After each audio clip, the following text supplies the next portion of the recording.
The truth is finally out in public about the Biafran struggle and deep secret of 1966 Igbo coup.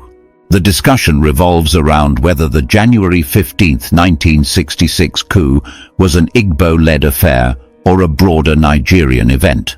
A critic argues against the claim that it was solely an Igbo coup. A key demand is for governance based on merit rather than tribal affiliations, which, according to the critic, would resolve many of Nigeria's problems. The coup led by Major Chukwuma Kaduna Nzeogwu resulted in the assassination of key northern leaders, including the Premier of Northern Nigeria, Sir Ahmadu Bello. The coup was ultimately aborted by Major General Johnson Aguiyi Ironsi, who took control of the government. The coup plotters were arrested but never tried. The critic argues that the Nigerian civil war was initiated by northern forces attacking Biafra, contradicting claims that Biafra waged war against Nigeria. The critic claims that the failure of the July 1966 coup to remove Colonel Ojukwu in Enugu directly led to the Nigerian civil war. The critic refers to claims in his book that the 1966 coup was meant to prevent an alleged planned jihad by northern elements on January 17th. The critic insists that Igbos are marginalized in Nigeria, particularly in political appointments, despite being present and active in business across the country. Before the coup, 60% of Nigerian army officers were Igbos. The critic argues that Nigerianization efforts in the army led to quota-based recruitment, which Igbo officers opposed. I want to share with you a story that has been kept hidden in the shadows for decades, a story about the struggle of the people of Biafra, and a secret that has only now come to light about what really happened during the events of January 15, 1966. I still remember the weight of those days, the hushed voices in smoky rooms, and the feeling of uncertainty that hovered over every conversation about that fateful time in Nigerian history. It is a story that has been told in whispers, in the quiet exchanges of men and women who lived through those events. And today, I want to tell it in my own simple language, as if I was sitting down with you over a cup of tea, recounting memories that are as painful as they are revealing. The truth, as I have come to understand it, is that the coup of January 15, 1966, was far more complex than many of us were led to believe. There has been an ongoing debate about whether the coup was an affair solely led by the Igbo people, or whether it was an event that involved the entire nation of Nigeria. In one of the most candid discussions on record, a critic who had been directly involved in those events took the time to explain his perspective. He argued passionately that reducing the coup to a purely Igbo-led effort was a grave oversimplification. Instead, he maintained that the coup was meant to be a broad-based intervention, a call for governance based on merit rather than on the old tribal affiliations that had long divided the country. This critic, whose memories are as raw as they are insightful, spoke about the deep desire for fairness and competence in government. He believed that if Nigeria were to truly move forward, every appointment in government should be made on the basis of ability and not on the accidental circumstances of where one was born. He recalled that before the coup, a staggering 60% of the officers in the Nigerian army were of Igbo origin. This fact, he explained, was one of the reasons for the tensions that led to the dramatic events of that day. When efforts were made to Nigerianize the army, the move toward quota-based recruitment was met with strong opposition from many Igbo officers who felt that their talents and hard work were being undervalued by a system that now saw them as mere numbers in a statistic rather than as the skilled and dedicated professionals they had always been. The coup, as history records it, was led by Major Chukwuma Kaduna Nzeogwu. His actions, carried out on that fateful January night, resulted in the assassination of some of the most influential political figures of the time, including the Premier of Northern Nigeria, Sir Ahmadu Bello. The shock and horror that followed those events rippled through the corridors of power and through the hearts of the people. Sir Ahmadu Bello was not just a political leader. He was a symbol of the northern aspirations and the unity that many believed Nigeria once represented. His assassination, along with the loss of other senior leaders, marked a turning point, a moment when the old order began to crumble under the weight of new and violent ideas. Yet the story does not end with the actions of Major Chukwuma Kaduna Nzeogwu and his accomplices. The coup was abruptly halted by Major General Johnson Aguiyi Ironsi, who assumed control of the government almost immediately afterward. In a matter of hours, the balance of power shifted dramatically. The coup plotters, who had believed that they were about to rewrite the future of Nigeria, found themselves rounded up, detained, and ultimately never brought to trial.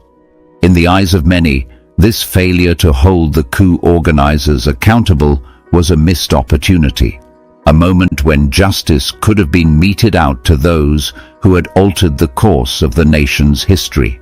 During a later commission of inquiry, in an atmosphere thick with tension and the raw emotions of those who had lived through the turmoil, this same critic was questioned in detail about the series of events.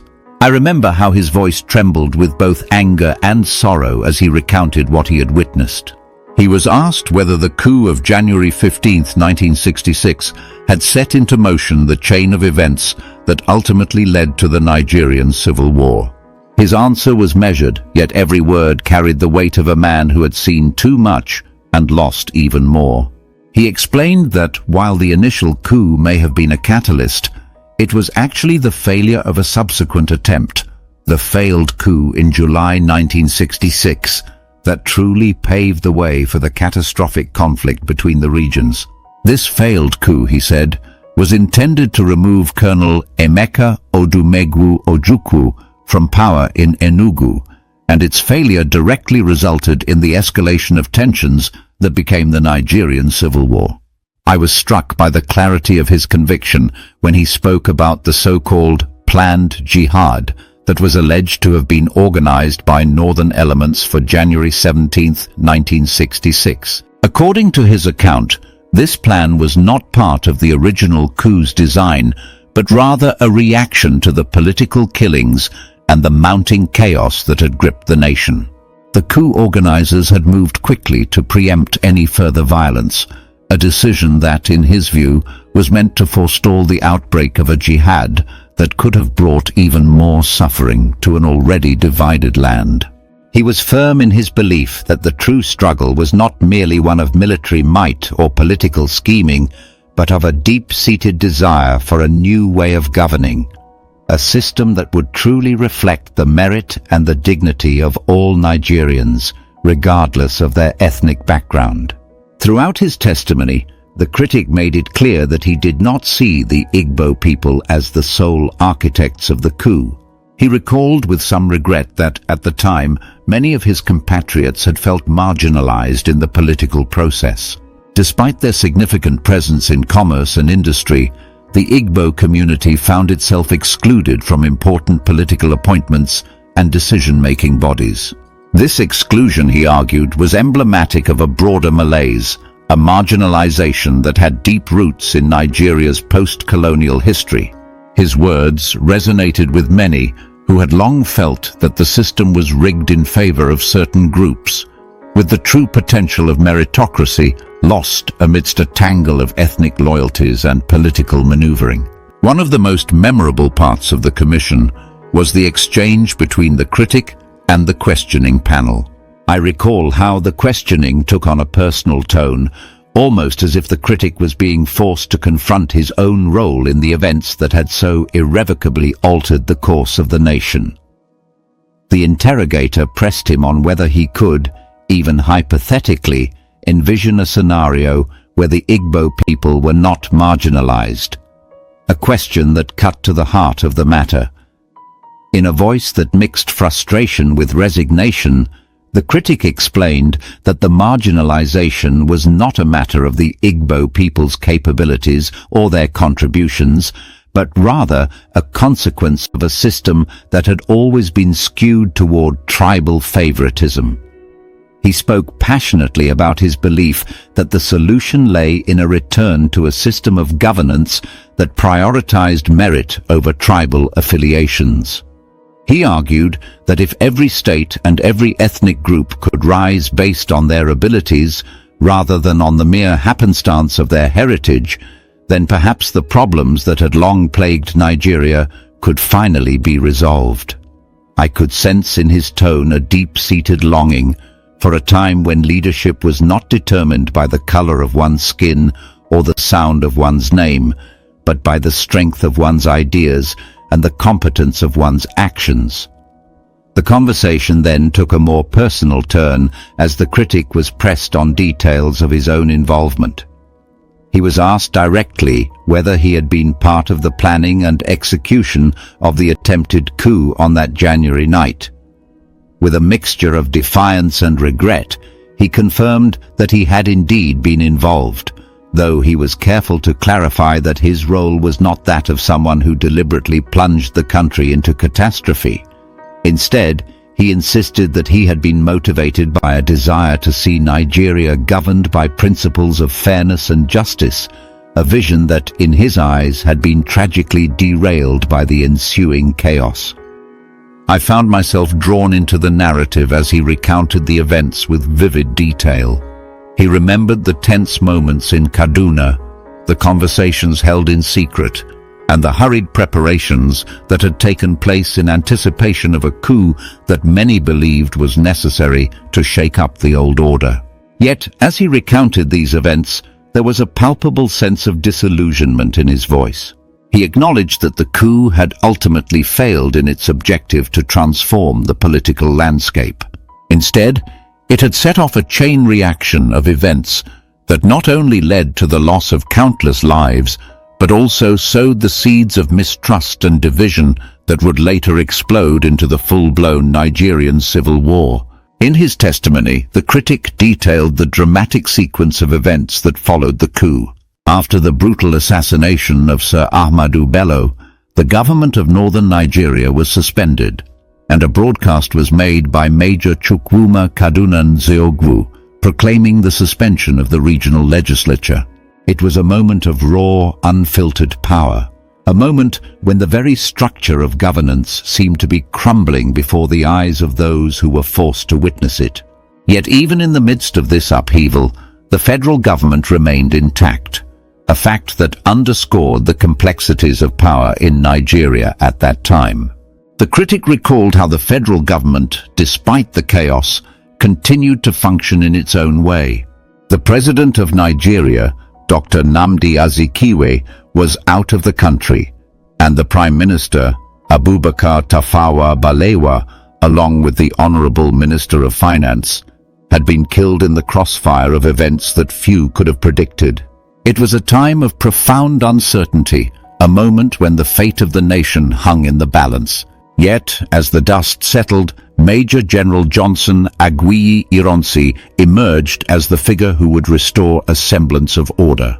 By declaring the coup organizers as mutineers and taking decisive action to arrest them, he had set in motion a process that in the eyes of many was as much about preserving power as it was about restoring stability. One of the most striking aspects of this unfolding drama was the way in which history seemed to repeat itself in unexpected ways. Even after the coup plotters were detained, no formal trial was held. They were allowed to languish in detention, a silent testament to the unresolved tensions that still simmered beneath the surface.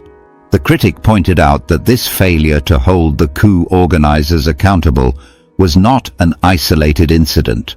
Rather, it was part of a broader pattern of injustice that had come to define Nigerian politics for decades. In a nation where merit was often overshadowed by tribal allegiances, the very concept of justice seemed to be in perpetual flux. I found myself reflecting on the implications of his words. The conversation had shifted from a mere recounting of events to a profound commentary on the state of Nigerian society, a society where the struggle for meritocracy was an ongoing battle. The critic's voice, though laden with the bitterness of past regrets, carried an undercurrent of hope. He believed that if Nigeria could ever move past the legacy of its troubled past, it would require a complete rethinking of how leadership was chosen and how power was distributed. His conviction was that only by returning to the principles of fairness and competence could the country hope to heal its wounds and build a future that was truly inclusive. I remember him saying that many of those who had played key roles in the events of January 15, 1966, had long since faded into obscurity, their names lost to the annals of history.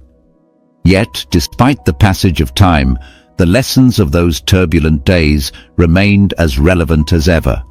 The critic recalled how, before the coup, the Nigerian army was overwhelmingly led by Igbo officers. This fact, he noted with a mix of pride and sorrow, was a reminder of the contributions that the Igbo community had made to the nation, a contribution that had been largely overshadowed by subsequent political developments. The Nigerianization of the army, which many saw as a necessary step toward creating a more balanced and representative military force, ended up marginalizing those very officers who had once been the backbone of the nation's defense. In his testimony, the critic made it clear that the marginalization of the Igbo people was not just a matter of political appointments or representation in the military. It was a symptom of a deeper malaise, a systemic failure to recognize and reward merit across all facets of society.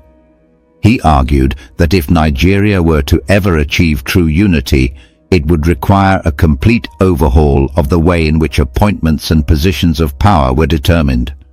His words struck a chord with those of us who had long believed that the path to national progress lay in transcending the old tribal boundaries that had so long divided the country. As a witness of truth, even right here on oath, yes, that you were one of those that plunged this country into the catastrophe we're in right now. Certainly not. Listen, witness. Listen, witness. Sir, listen, witness. Let me ask can you. I say something? I never said any such thing.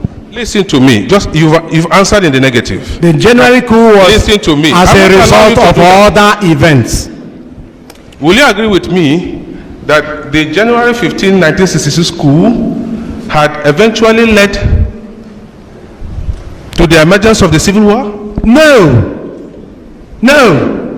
Let's start from the beginning. You must go from the genesis. The genesis is the killings, political killings in Nigeria. There is this controversy which goes around whether or not that January 15, 1966 coup can be referred to an entire Igbo affair or an Igbo coup. It is not an Igbo affair. I agree. All that I'm asking you is this. Now, can you give us an hypothetical situation where you can say the Igbos are not marginalized? What do you want? What exactly do you want? Yes. What exactly do you want? Let me tell you what I want. Yes. And I believe that Ohaneze wants it. And my Lord, I thank my questioner for asking me this question. What I want in this country is for the return of merit. If we do everything on merit, there will be no problem. Every state, every ethnic group will gain merit, not on anything on basis of tribe, not on basis of where you come from. 16th of January 1966. Whether you are in Lagos, in Enugu, or in Kaduna. My Lord, I have made exhaustive statement on this issue. This is cross-examination. You can't make a statement. You don't know what the question they will ask you. Answer his questions. That's all. One by All right, I was at Kaduna. And you are a party to the preparation and execution of the attempted coup of January 15, 1966. I was a party to the failed coup of January 1966. Yes. your final plan towards the coup was discussed and agreed upon during your exercise at Kachia. There is no truth on that at all. Okay. I did not go to Kachar for any exercise to start with. Very good. I attended a battle group course at Abeokuta. No, you have answered the question. In Kaduna, the operation or the attempted coup was led by Major Chukuma Nzegu. Correct. Yes. After the Premier of Northern Nigeria, late Sir Ahmad Bello, was murdered along with his wife, and the Governor of Northern Nigeria was arrested, Chukuma made a broadcast suspending the government of Northern Nigeria.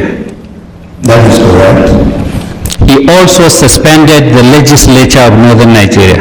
That is absolutely correct. In Ibadan, one Captain Omobusi led the operation where the Premier Chiba Kintola was killed.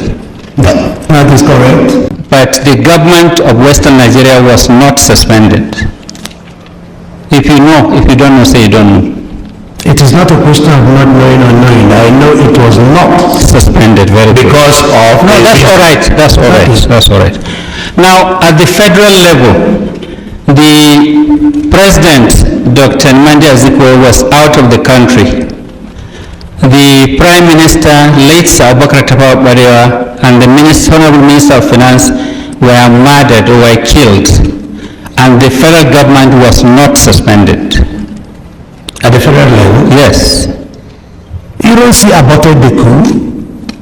So, and you don't see took over, isn't it? He aborted the coup. He aborted the coup of January 66. Yes, at the time those who organized the coup suspended the government of Northern Nigeria, the federal government was not suspended. The coup took place on the 14th, 15th night. Yes. By the following day, Zogo made a broadcast. When did... By the following day, Ironsi had aborted the coup in Lagos. Are you aware of the fact that Major General Ironsi announced that the power was handed over to him by the remaining members of the Council of Ministers? Through Dr. Orizu, are you aware? My lord, Ironsi was not part of us. I didn't say he was part of you. Ironsi was a reactionary. Listen to the question. What he said or what he did was his business. It is also the business of this commission. It is our business. If you know, please answer you know. Were you aware that Ironsi announced that the remaining members of the Council of Ministers, through Dr. Orizu... I have it over the radio. Very good. Handed over power to him to restore... I had it over the radio. Thank you very much. It was because Major General Ironsi aborted the coup and declared the organizers of that coup as mutineers. That was why you people were arrested. And detained, yes. Yes. You were detained, but you were never tried. You are absolutely correct. Yes.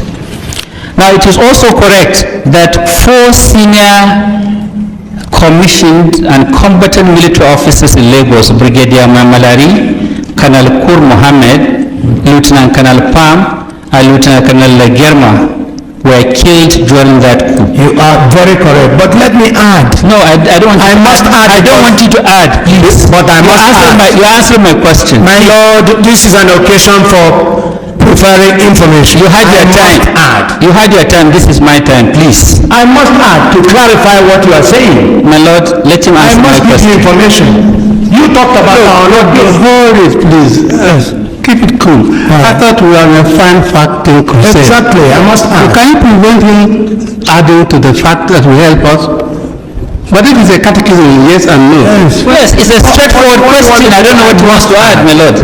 Well, under the rules of examination and cross-examination, you will let a witness answer your question. And he answered my question. The way you I have not finished.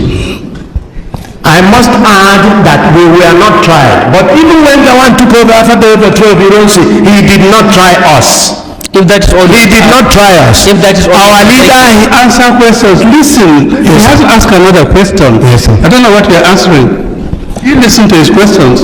Right. Now, you answered questions earlier that there was a coup in Kaduna where the political leaders were killed, There was a coup in Lagos where the Prime Minister and Minister of Finance were killed, and there was coup in Ibadan. There was no coup in Enugu, no attempted coup in Enugu. There was, listen now, there was no takeover of government or murder or assassination of anybody in Enugu and Midwest. And this I explained in my book, Nigeria's 5 Majors. Thank you very much. Now, you did not make any attempt to arrest Ironsi. An attempt was made. In fact, I'm told that it was, if I may say this right now, and that it was Colonel Pan who phoned him and alerted him and he fled. You did not make any attempt to arrest Ojukwu in Kano. An attempt, you haven't read my book, you should have read my book. I'm not interested in your book. An attempt was made to arrest him. An attempt was made to call people in Kano. And you don't see that, I'm sorry, I'm awfully sorry about talking about the Ironsi. Ojukwu arrested our man. And it's in my book, and you know it, you have a copy of it there. In Kaduna, you also killed Brigadier Ademalokun and Colonel Shodende, who are the only 2 senior Yoruba officers there. Brigadier Ademalokun was killed, there is no doubt in that. What of Colonel Shodende? Shodende was killed, it's all in my book, and you should read it. Thank you very much. I want to hear what you say on oath here, not in your book. All right. Okay. May I please, my Lord, I'm sorry to be. There is evidence already before this commission about the coup. My learned friend has been going on about who and who were killed. Exhibit 8 is a book written by him where, in 1981, where he listed all these things he's asking him now. Yes. The issue here, if there are any untrue statements in the book, which is in evidence, he wants to clarify as affecting the ACF. Let him put it to him, but to continue to rehearse the evidence given before, I think. Well, I don't want to appear as asking to a question, but in cross-examination and examination in chief and re-examination, there's something called notorious facts. Is that correct? My Lord, it depends. Many books have been written, all these things are there. My Lord, he read all of them. He is the only surviving person who participated in the coup. Absolutely wrong. Was he in Kaduna? All right, ask. Yes. If there's something like notorious fact, you can address us on them. But if they're notorious. My Lord, he is wrong. I'm not the only one surviving. Nobody asked you a question yet. you are one of the survivors. Go on. Now, when you are, from the records, we saw that when you are being cross-examined by the council to the commission in Enugu, you said it was the North that waged war on Biafra. The North, in fact, the first division from the North descended on Biafra from Nsukka. Is that the first division of Northern Nigerian Army? Of course, it is not first division of Northern Nigerian Army, but it was commanded by the Northern troops, Northern officers and men. And that's your basis of saying it was the North that waged war on Biafra? I said actually it was Nigeria that waged war, not Biafra waging war on Nigeria. No, you said the North in evidence. It must be lipsus linguae. Thank you very much. Now, you said it was in your book and in your evidence that the coup at 1966 January was long overdue. That was what I felt. That was my opinion. Do you still feel that a military coup is the best solution to political problems of countries such as Nigeria? Now, as you are there now on oath. The situation in 1966 cannot by any means be equated to the situation now in Nigeria. Now, do you agree? Now, what I'm saying is, maybe you don't understand my question. I do understand your question. In 1966, how I felt then might not necessarily be how I feel now. Okay. Do you still believe that military as an alternative to political government or to democratic government is the best solution? Right now that I'm an old man, I feel otherwise. Okay.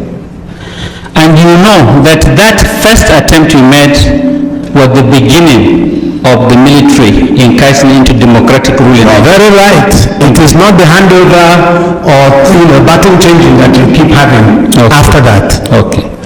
Now, the Ohaneze petition and your evidence said there was to be a planned jihad on January 17. It came from your evidence. I said it's in my book, which was published in 1981. Listen to my question, please. Yes, I said so. Now, immediately after talking about the jihad, they said the coupists. There's nothing to say now. Those who planned the coup, the coup plotters. Yes, the coup plotters, it doesn't matter. The coup plotters were to install Chief Awolowo as the president. That's what they plan to do. Which of them? Those who planned the jihad or your own? Those who planned... You talk about planning the jihad. Those of us concerned with the coup of January 66 did not plan any jihad. Yes. In fact, they carried the coup, they moved fast to preempt jihad. That's what I said. Listen, and it's so well recorded. No, it's no question well recorded. You see, you planned a coup. Beautiful. The Ohaneze petition alleged that coup was to prevent a jihad on the 17th. Beautiful. The following sentence in their petition says, those coup plotters wanted to install Chief Awolowo as the president of Nigeria. Something is amiss somewhere. Is it your group that wanted to install Chief Awolowo or the jihadists? That's all I want you to clear to the point. The book I tendered here is very specific on it. Awolowo was to come and be the head of government. That's your arrangement? Our own, yes. Thank you very much. Yes. Okay. Now you said elsewhere that failure to execute successfully the coup in Enugu was what led to the civil war. You see, again, you haven't read my book, or you didn't hear what I said. Listen, I read your evidence before the commission in Enugu. Then certified true copy from the... That's not what I said. Let me tell you exactly what I said. What did you say? You did a coup in July 1966. There were two coups in Nigeria. There was a coup. Just a minute. Let me tell you what I said. Okay. I said that the failure of the second coup, that is the July coup, failure of the July coup to succeed at Enugu was the one that caused the civil war. It is not the first coup. I didn't say the first coup, I said July. I didn't take part in July coup, you did. Listen, you said failure of the coup in Enugu was what led to the civil war. Failure of the July coup to succeed at Enugu was the one that led to the civil war. How? If you can explain. Let me explain. Because the coup failed, Ojukwu, who was the governor of Eastern region at that time, was neither killed nor arrested. Ojukwu started actually contesting the legality of governments taking over power. And it is this contestation of the legality that brought about the sharp division between the East and Lagos. All right, and it is this that led to Aburi. It is this that led to the civil war. In fact, it is the one that was responsible. And in fact, I place the blame on the doorstep of those who did the coup of July 1966. That's what I said. So those who planned the coup of July 1966 and Colonel Ojukwu were responsible for the civil war, without a say. You can put it up after your fashion. What I know is that had they succeeded, you see, you were blaming January coup for not taking place at Enugu. And yet you didn't blame the July coup for not succeeding at Enugu. The difference is that the January coup failed, the July coup did not fail. Exactly. If January coup had failed, I wouldn't be sitting here answering questions. You would have made me Major General or something. Now, do you believe that Igbos are being marginalized? Of course Igbos are being marginalized. Okay. Let me tell you something. Wait, you have answered my question. Now, one of your witnesses said Igbos are everywhere in this country and doing everything. They're so friendly and they're involved in every trade and business in every nook and corner of this country. Is that how you appreciate? Answer the question. Is that how you appraise marginalization? Answer the question. Every individual. Let me tell you what is wrong with this country. Sorry, every individual my Lord, I want to struggles on his own. every individual. So Igbos being everywhere shows that Igbos are the best Nigerians. They are the best Nigerians. They are everywhere. They are true Nigerians. You should have waited for my question. No, but I must preempt even your question. You see, Igbos, if you are talking about marginalization, it isn't in terms of Igbos individually working as individuals. In what context is the marginalization? Exactly. For instance, the question of appointments, the question of things that belong to us in general, in fact, even the question of depriving Igbos of their rights. This is marginalization. Now you said in the Ohaneze petition that Igbos are only 1 out of 400 ethnic groups in this country. You agree? Could you please restrict yourself to the statements I made? You are supposed to answer my question. If you don't know, say you don't know. Uche Chukwuemeka has answered that kind of question. I am dealing with January coup, and that Ohaneze has partitioned everything. My compartment is January coup 66. My friend, you are here as the witness to the commission, and it is my right to ask you questions, and you have an obligation to answer them. If you don't know how to answer, say you don't know. The truth is that you say that I falsified history. I want to know where in my statement, it is in your letter. I want to know where in my statement I said it is in the record of Ohaneze, and you are their witness.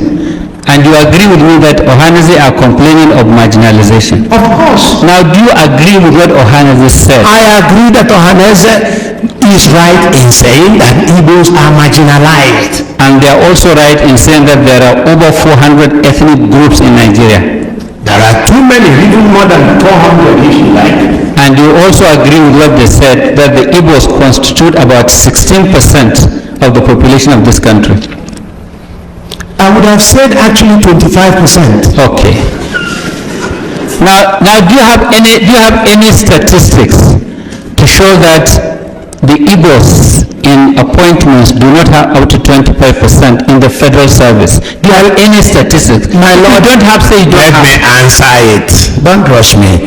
How can you have statistics when we don't have true census figures in Nigeria? I'm not talking about... And you are talking about statistics. Let us have census figures first. Because we don't have census figures, then we don't have statistics. Then you are imagining appointments in federal. A lot of people are dreaming dreams in this country. Some people put the population of this Nigeria at 120 million. Some said 100. Some said 100. When are we going to have our figures? True figures. Please answer my question. We are talking about appointments. You said you are being marginalized in appointments. Do you have any statistics to show that you do not have up to 25%? Ohaneze can supply that, and I believe that Ohaneze has supplied that. They have not supplied it. Well, you go to Ohaneze to supply it. Let me go on what I know. Now, military regimes, just like the one you wanted to bring in, come on their own. And when they rule as military regimes. Sometimes, not all the time. Not all the time. If you like, I name real military regimes that use civilians to get on with rulership or government. Just like civilians use you in 66. Well, there's never any military regime in this country that ruled without civilians. Ruled without civilians. Good. I'm happy you are confirming it. That's what I said. Yes. And there was never any military regime in this country that ruled without representation from across this country. We never ruled Nigeria. No, I'm not. We of January 66 never ruled Nigeria. So you are not in a position to know who should have been in the government if we actually wanted to rule Nigeria. Okay. Now, in 1966, 60% of the officers of the Nigerian army were Igbos. 60% of the officer corps were Igbos. That is, in fact, an estimate, yes. Yes. And at that time, from your evidence and your book, one of the things worrying the Igbo officers was that there was the Nigerianization of the army, and some people were insisting on quota. You know, I took advantage of Nigerianization of the army. So I could not condemn Nigerianization of the army. I'm not saying what we took exception from was the question of anybody in trousers becoming an officer. That's what we took exception from. Okay. Now, when you left the army as a captive. Yes, of course. Yes. I didn't leave the army. I was bundled into prison. Okay, and then from there dismissed or retired. Up till tomorrow, we were not tried, so I don't know whether it's dismissed or retired.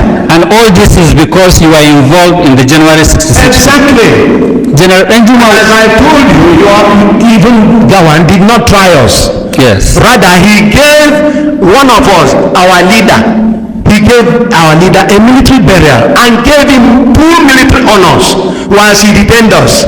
And you could kill Hiroshi for not trying us. And we left that gentleman for not trying us either. Now, at the time you planned the coup, or you were planning the coup, you knew that if the coup failed, your career in the army is finished. Fantastic, you are right. Then I knew. Yes.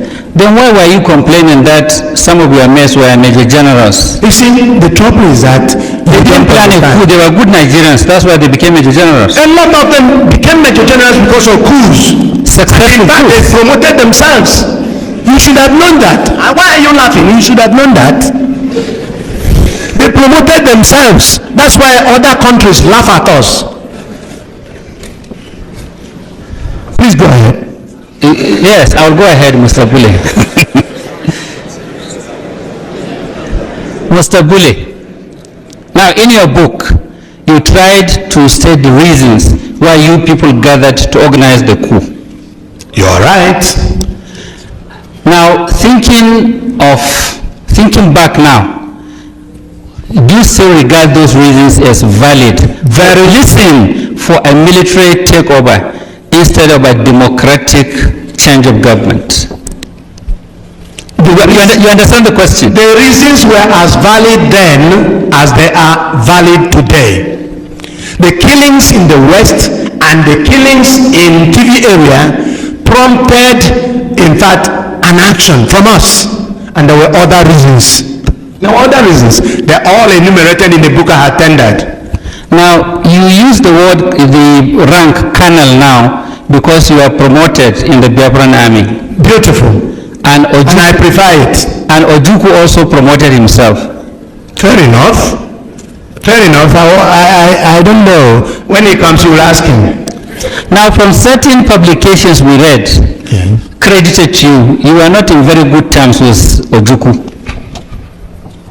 I am happy you said this. Yes. In other words, I have my own views on every issue. I am happy you said this. Yes. Because I fought the war on the Biafran side. I criticized Ojukwu for taking certain measures, and I'm happy you have my book there, The Fall of Biafra. I have my own views, just as I had my own views in Nigeria when I was an army officer, and my views tallied with some views by other people. Now, do you know that, like I said earlier, in every corner of this country there are Igbos living peacefully with other Nigerians? Living peacefully? Yes, with other Nigerians. Well, there are Igbos, correct, but living peacefully, I don't know. Because they are being murdered at every turn. They are being slaughtered at every turn. Anytime there was any riot, they are slaughtered. And you should have known that too. Are you speaking on facts or on what you read on the pages of newspapers? Well, all I can tell you is that there's even a case here. There are Igbos across northern Nigeria. Probably Akaloka is living happily, isn't he? Probably. Do you know what Akaluka did? You brought the issue. Do you know what Akaluka did? Do you know the facts? Whatever he did. Listen, do you know the facts? Whatever he did, he should have been subjected to the rule of law. Listen, do you know the facts? The rule of law should have applied. Do you know the facts about Akaluka? You said that I listened to the radio and I read the papers. Look, I read the papers. Also, all I know is that he is not alive today to even deny what he's been said to have done. Do you know that as a result of Akaluka, 20 house plants were killed? That is what you said. We have not been told this. Have you sent any delegation to Igbo land to explain the Akaluka issue? Have you sent any delegation to Igbo land? You are not supposed to ask me questions. You have to answer my questions. I'm sorry. I'm awfully sorry, my lord. Okay. All I can tell you is that you are begging the question with regard to Akaloka because he's not around. He's dead already. Now, in your book, you warned Nzegu that because, listen now, that because of the number of Igbo officers organizing the January 66 coup, it could be misunderstood as an Igbo coup. Number one. Did you warn him, please? I didn't warn Nzegu. There was no Nzegu. That's number one. Number two. I'm not an Igbo man. I may not good. You must try and pronounce the words properly. Number two, I didn't warn Nzogu. If you read my book, I was discussing with Onwatogu. With whoever you are discussing, you warned. Did you warn? Now, let me explain that. Listen to the question first. I have listened to the question. I leap ahead. Now, no, listen, my friend, listen. I call you here to ask you questions. All right. And this is a court of law. This is not a military barrack place. Now, what you said in the book is that people may understand that coup as an Igbo coup because over 90% of those planning the coup were Igbos. Is that correct? That is not what I said. What did you say? What I said that people might take this to be an Igbo coup. Why? I didn't say 90% was not there. Why did you say so? There was no 90%. Why did you say people might? I asked Onwatogu who are in this. He named certain people. Although he named Ademoega too, I felt that the Nigerian public, being tribalistic, would deem this as an Igbo coup. I said so. But that is what is called value judgment. Okay. In other words, not taking into consideration the facts.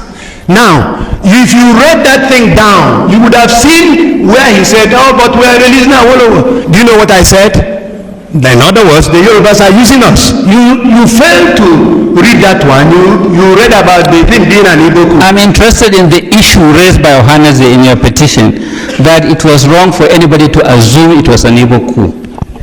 It is wrong till tomorrow for anybody to assume that is an Igbo coup. When that person would have committed what is called value judgment, a judgment not based on facts. That was what I meant. When you killed all the northern and Yoruba political and military leaders and you didn't kill your own? What about Colonel Unebe? And by the way, let me also explain. Colonel Unebe was killed in Lagos. Why? Not because he did not hand over any key. I am happy that IBM Haruna, a soldier, is here. He knows that no quartermaster general holds a key to anything armory. Why was he killed? He knows he was killed. It's in my book, which I tendered. He was killed because he was accused of making money from his job.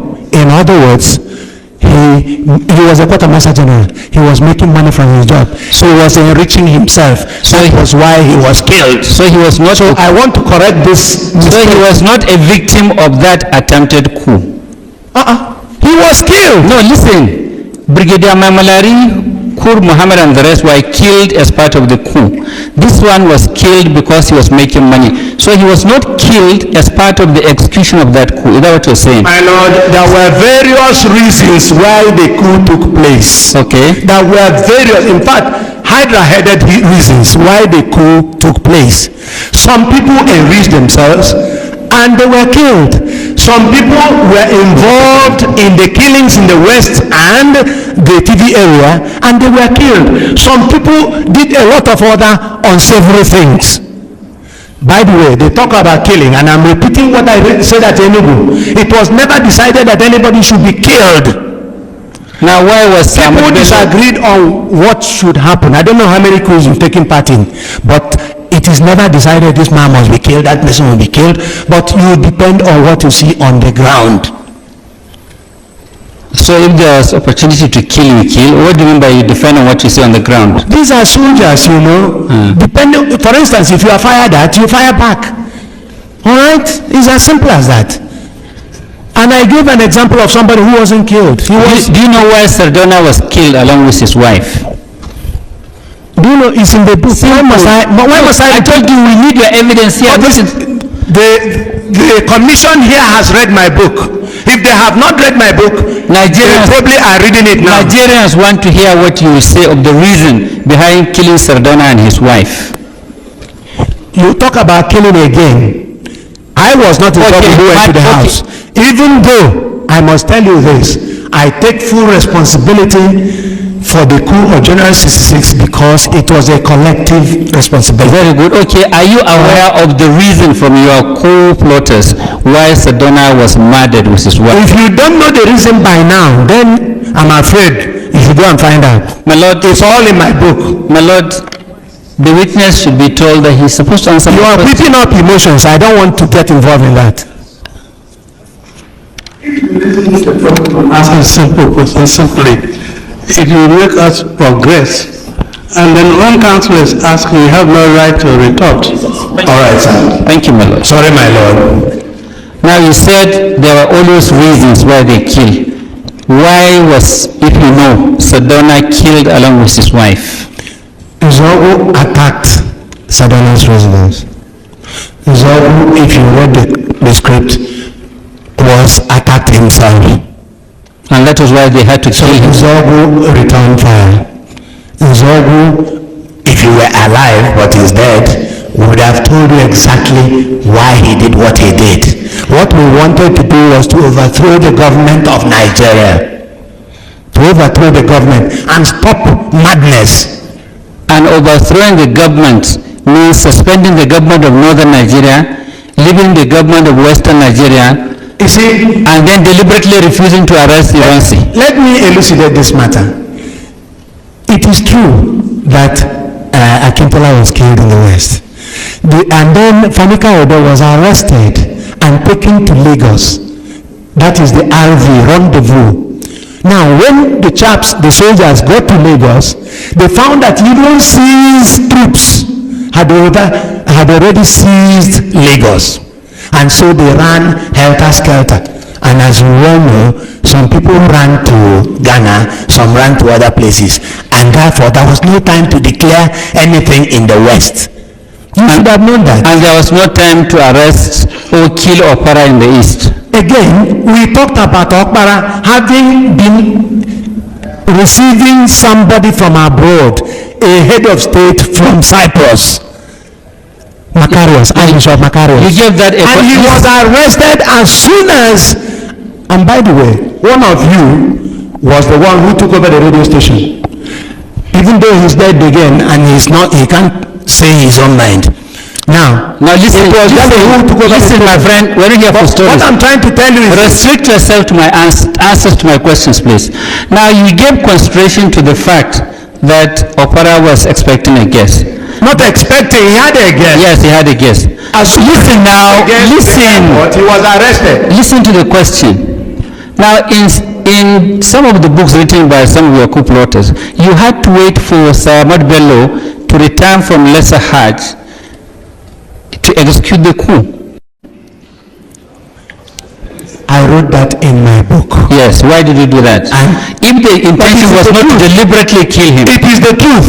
If you did not wait for him to return, he might bring in troops from abroad, particularly from Saudi Arabia or from any of the Islamic countries. Why didn't you wait for Dr. Azikwe to come back? I haven't even thought about Azikwe because you see, he was so innocuous that, in fact, as far as we were concerned, he was not endangering anybody. He was not because he is Igbo? No, not at all. Why? There were others who were not Igbos who were not endangering anyone. What about Awolowo? Was he killed? Now listen, recently, you know Chief Ajuluchukwu? I know Chief Ajuluchukwu, who is my brother. Yes. He recently gave an interview. Yes. And he said Dr. Azikwe was aware of the coup and that was why he left the country. Are you aware of that? Simple. Say that again, please. That Dr. Azikwe was aware of the planned coup and that was why he ran out of the country. If Ajuluchukwu said that, it's not the issue. Whether you are aware, that's the question. No. You don't put words into anybody's mouth. If Ajuluchukwu said that, he is entitled to his own views altogether. I want to hear your own view. But I will be surprised, in fact shocked, if Ajuluchukwu ever said that. I said I would be shocked because you people are prone to, putting words into people's mouths. Now, the thing is this. With regard to Zeke knowing or not knowing, we were anti-Zeke. If you recall that Zogo talked to Sakashim Ibrahim, he said these people like Azik and Okbara and others we were looking for. If you recall, and it's written down in black and white in your own book. That is not the question. The question is simple. Are you aware that Zeke knew about the coup and that was why... How could I know that Zeke knew about the coup? I was at Kaduna. I was resident at Kaduna. How did you know that they killed Tafawa Balewa in Lagos? Say again. How did you know they killed and they could not arrest him? From the radio. Why didn't you hear this from the radio? You were part and parcel of the coup plotters. You know all those who sponsored you and you know those who dealt with. My lord, no coup plotter. My lord, no coup plotter is ubiquitous. It's not everywhere. You were aware that during the period you were planning the coup, there was Commonwealth Conference holding on in Lagos. Of course, I know. And even when it came to a close. And yet you killed Tafawa Balewa, you killed Brigadier Mamalari. He wasn't killed on the day of the Commonwealth Conference. You waited for them to go first. They were not killed on the day of the Commonwealth Conference. Okay. Let me put this to you, that Okpara would have been killed. Listen, if you have no right to put anything to me, please. It will take another 4 years before you start putting it to him. Yes. You go to My lord, I should have read law. All right, let me expatiate. I don't want to hear it. You are aware that Brigadier Mamalari was killed on his party's wedding day, the day he was organizing a party for his wedding. I heard he was killed and I wept. Very good. Because this is where I said everybody didn't agree about killing anybody. Okay. They had disagreements. So people were allowed to use their initiative. What you see on the ground is what matters. I wept because he was my mentor. He was captain when I was an officer cadet. Now, were you told why Sir Abubakar Tafawa Balewa was killed, was murdered, and his body thrown in the bush? I was even told that he wasn't killed. I don't know, what about you are talking about killing? Yes, Sir Abubakar Tafawa Balewa, you were told I know that when some people went to Abeokuta to get armored vehicle, and they couldn't, they came back and found Hiroshi's troops all over the place and ran away. Those who had the prime minister, I'm told, dumped him in a bush.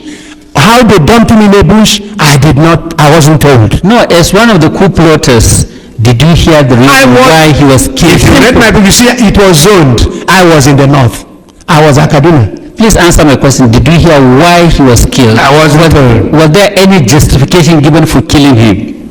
Or for murdering him? Are you saying by hindsight or then? By the coup plotters. Well, you see, people were being killed everywhere, particularly in the West. And so, if I may sound charitable, well, not uncharitable, if he was party to other killings, then if he was killed, it's one of those things. Now, since you are based in the north, yes, you must have heard that immediately after Sardana was killed, or maybe a few weeks after, there was this picture being circulated in markets and streets of Nzegu and Samad Bello, which some northerners regarded as very provocative. I am happy you mentioned this. Yes. I was thrown into Kirikiri. When? From in fact, about within the first week of the coup, I was thrown into Kirikiri with others. Now, I am given to understand much later that it was because Nelson Atta Publishing Drum did something in respect of publicizing Sir Ahmad Bello. All right? No sane person would like that. Thank you very much. But why is it that the same Nelson Atta, during the war, you took him to work for you? You didn't kill him, but you killed the women in the marketplace. Why did you do that? My friend, listen. I'm happy that you agreed that when Nelson Atta published it, people naturally overreacted. Of course. Thank you very much. That's all for you. Why did you not kill Nelson Atta? That's all right from me. Thank you. Why did you not kill Nelson Atta? Is very happy that you are here. I've thanked you, yes. Having participated actively as a planner as an executor, I was corrupted. as probably a prospective beneficiary of the coup of 1966. And in fact, this is not in dispute, because even in your book, I am very impressed by the way you summarized it at the epitome, and I would just like to read a portion of it. Please do so. Now, you said as follows, that the coup d'etat of 1966, which has had a fundamental and permanent impact on the political and social life of Nigeria, has generated a good deal of literature. Much, if not all, of such literary output has been based mostly on second-hand accounts and on mere half-truths, often colored by prejudice and misguided sentiments.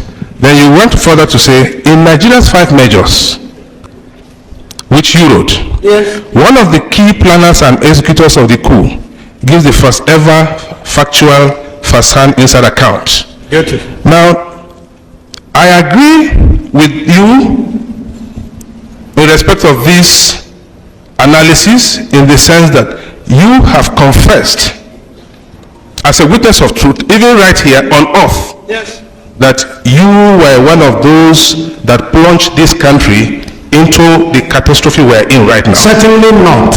Listen, witness. Listen, witness. Listen, let me ask you. Can I say something? I never said any such thing.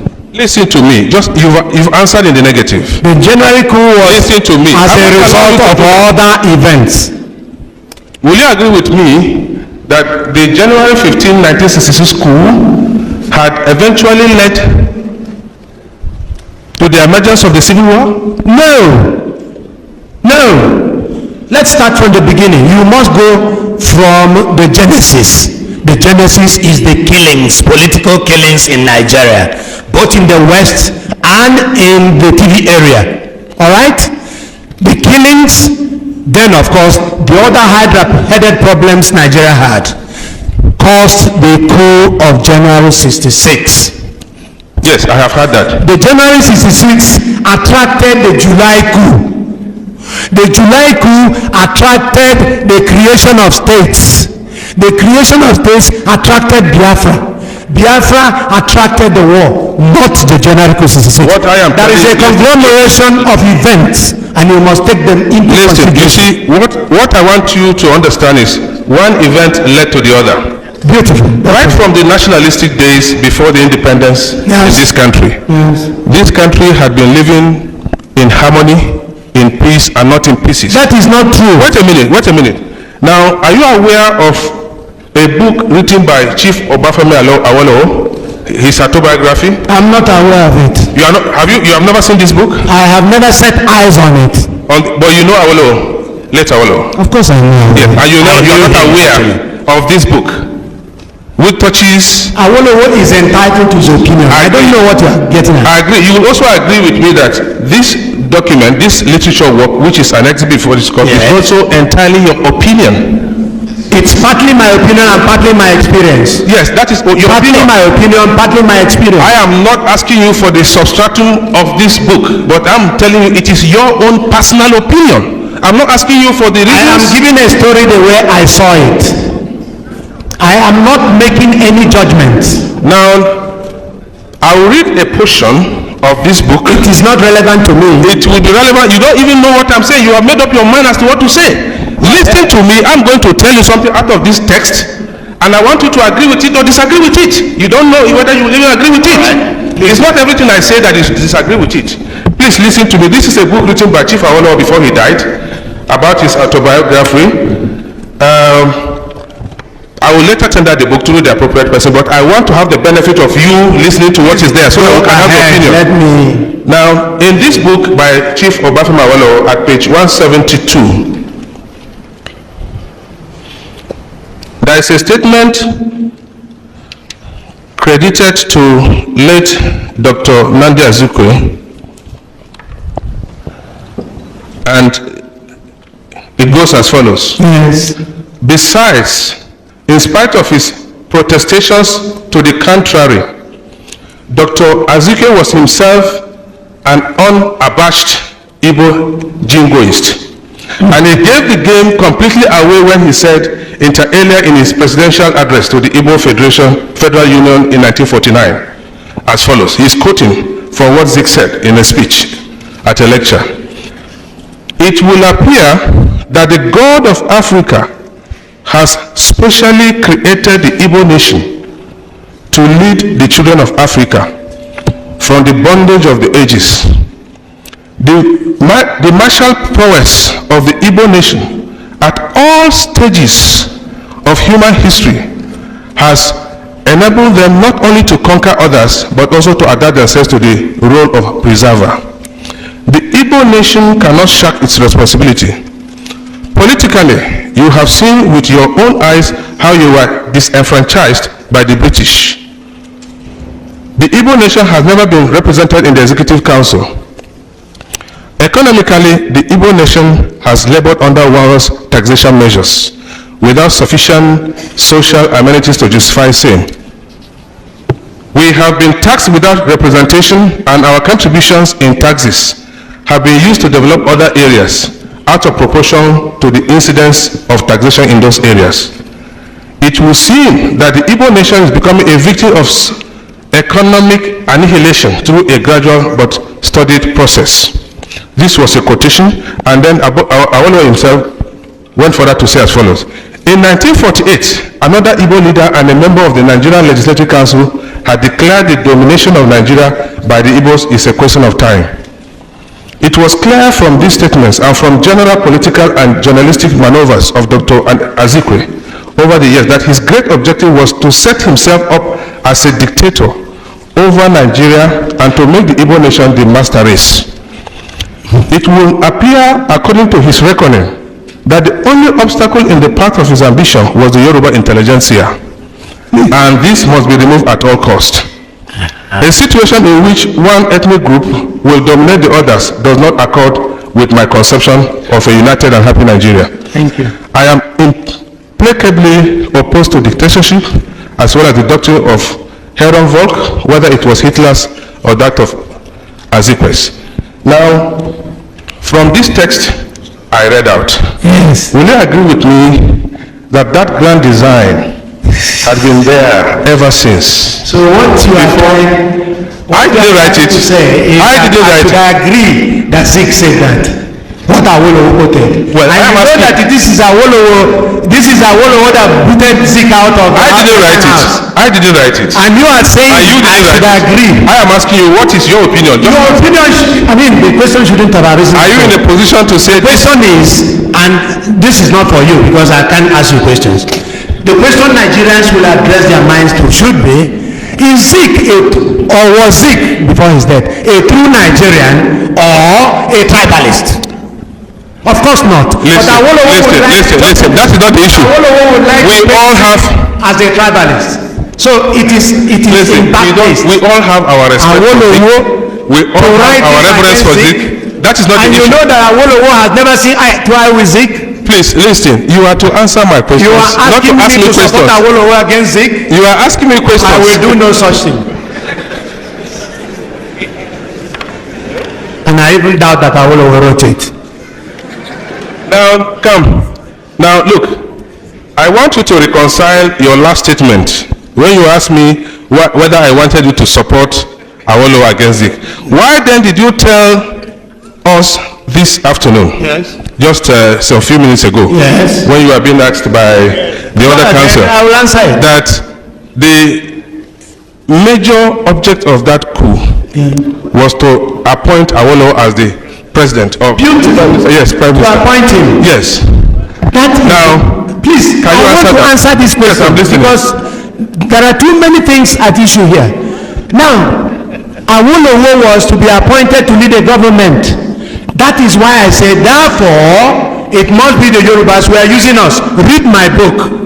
Therefore, the Yorubas were using us. And you read what Onwatogu said in answer to that. Read it. Look. I want you to be. Look. Yes, madam.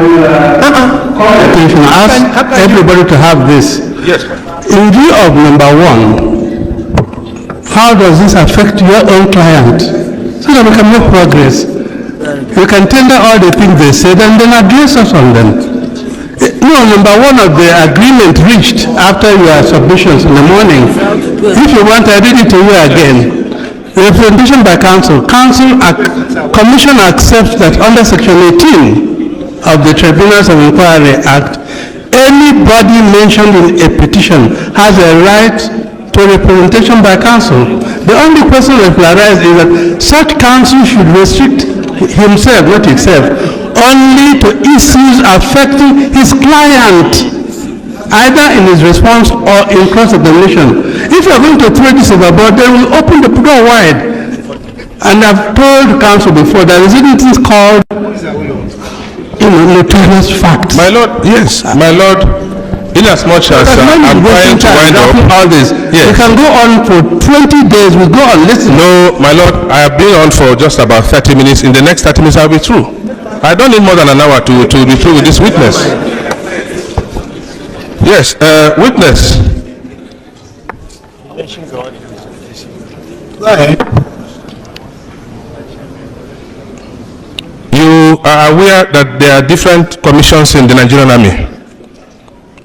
Different types of commission. We have the regular combatant commission. You can't tell me. You are aware more than me, yes, that's what I'm saying. Yes, I know more than you. Yeah, you know that more than me. I agreed, I concede to that. I am aware. Yes, you have about 4. Now, you will agree with me that Ojukwu was initially not a regular combatant commission. He was converted.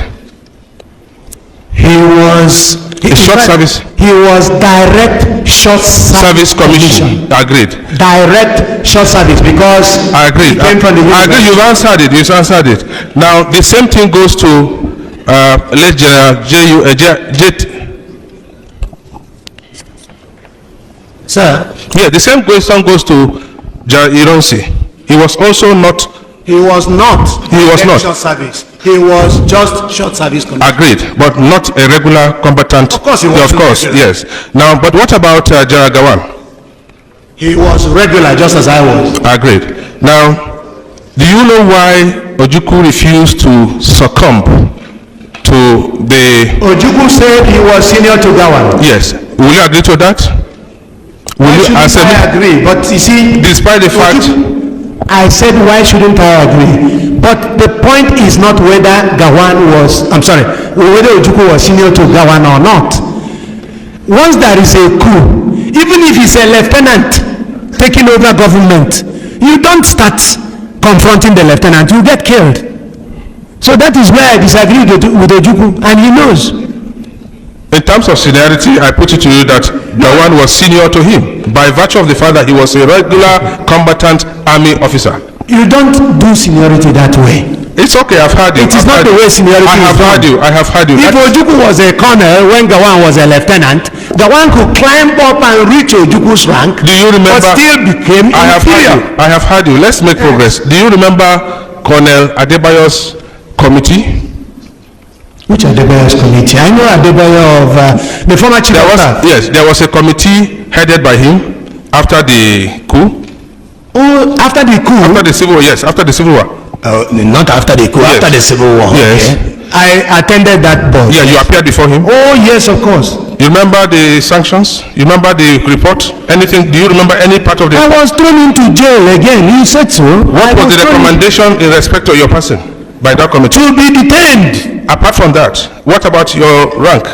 I don't know about the rank, but Nigeria published what they call Nigeria 1966 with regard to events of both the war and the coup. And I was said to have been sacked. But only lately, the head of state, the present head of state, made statement to the effect that all dismissals will be converted to retirement. And we are expecting for this thing to be clarified. So until that is done by the army headquarters, I don't think we should say anything about it. It's all right. I have heard you. Now, General, that takes me to the final issue on your book. Now, you see, there is this controversy which goes around whether or not that General 15 1966 coup can be referred to an entire Igbo affair or an Igbo coup? It is not an Igbo affair. I agreed. I have not asked you the question. You know it's not. Yes. I know naturally you will say it's not an Igbo coup. Now, but I want to ask you a few questions. Please. See whether you will agree. Feel free, please. You see, in this your book, Yes. you wrote about the 5 majors. Yes. And of all the 5 majors, Yes. only one was not an Igbo. Beautiful. You are right. Okay. You are very right. Yes. And the one who was not an Igbo is, what do you call his name? General Ademoyega. He was never a general. Yeah.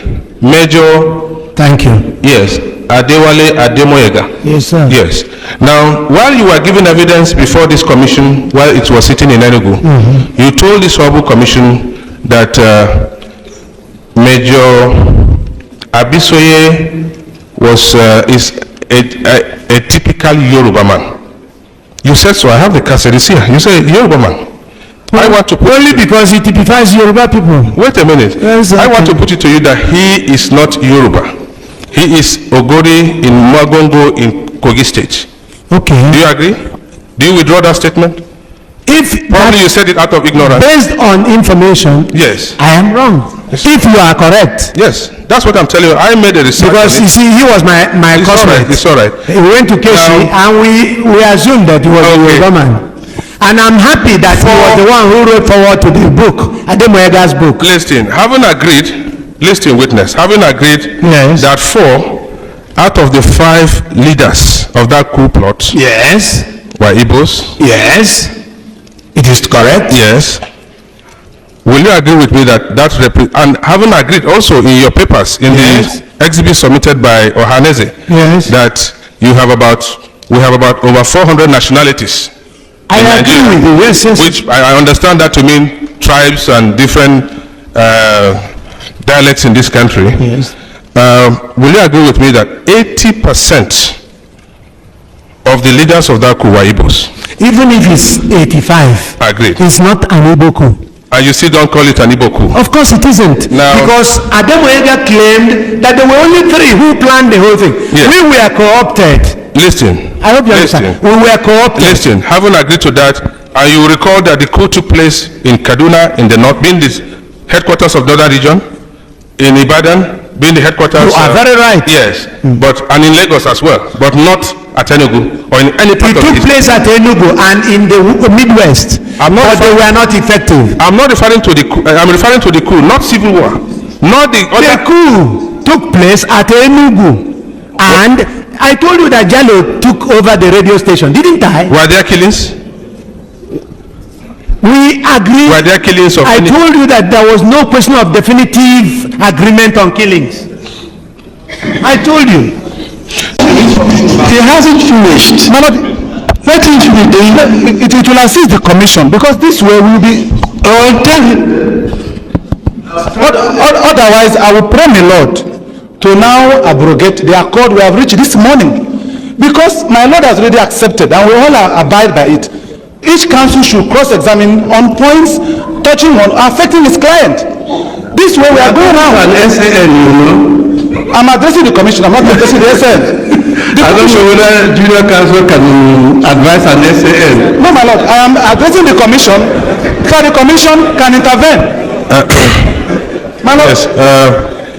Thank you, my Lord, for the. My Lord, thank you for the protection. I will consider he has the right to talk, but my Lord, I would like your Lordship to recall, to remember, one of the aims of cross-examination is to ask. It's all right. It's all right. It's all right. You can't tell me about the aims. I know all the It's all right, aims. my Lord. Now, witness, are you attentive? I am very Now, the major reason why you are here with this petition is that you are alleging that the Igbo race is being marginalized. Yes, it's being marginalized. And based upon that allegation, you are asking for a lot of money. Yes, it's being marginalized. submitted Yes. a petition. Yes, on behalf of. On behalf of you. Yeah, that's what I'm saying. And I was specifically given the assignment to show that the co-op general system. Agreed. And you do not want to go on I that. agree. Let us clear it first and foremost. Then you can handle the others. That is an arrangement between you and Ohaneze, not with me or with the commission. Since you are here, I consider you a competent witness to answer my questions. All that I'm asking you is this. Now, can you give us an hypothetical situation where you can say the Igbos are not marginalized? What do you want? What exactly do you want? Yes. What exactly do you want? Let me tell you what I want. Yes. And I believe that Ohaneze wants it. And my Lord, I thank my questioner for asking me this question. What I want in this country is for the return of merit. If we do everything on merit, there will be no problem. Every state, every ethnic group will gain merit, not on anything on basis of tribe, not on basis of where you come from. And in this country today, you know that certain people are full-blown generals because of where they come from. I have heard you. Even a state. I have heard you, but you see, let me finish. What you are saying. Even a state. Listen, what you are saying, do you agree with me that that is subjective? Do you agree that what you are saying is subjective? Even some people answer born to rule state, and this is not good for Nigeria. It's okay. Not good for now, development. I put it to you that having failed to secure political domination through the coup, your attempts were made to succeed. You see, the interesting thing is that our coup of January 66 was not actually meant to secure any political domination. It was never, ever. Hiroshi was commanding the army. He was to be killed. Listen. I'm not asking you for stories. Listen, I'm not asking you for stories. You referred us to another coup which you called a coup in July in 1966. Didn't you? Of course I did. Now, you will agree with me that at a point in time, there was no governance in this country for a period of 3 days in that July 1966? Beautiful, because now will you the reporting July coup caused it. Listen, can you properly call that a coup? Was that not a reaction to refusal? You mean that the coup of July 66 was not a coup? Was it actually? It was a reaction. It's strictly the first time I'm hearing this. It was strictly a reaction. And people were killed in large numbers. And you said it's not a coup. That was a reaction. That was a reaction to antecedents. My Lord, what is a coup? With respect. This is the end of our news update. Please click the icon on the top right corner of your screen to watch my next video. You will enjoy it. I will see you again in my next update. Enjoy the rest of your day. Goodbye for now.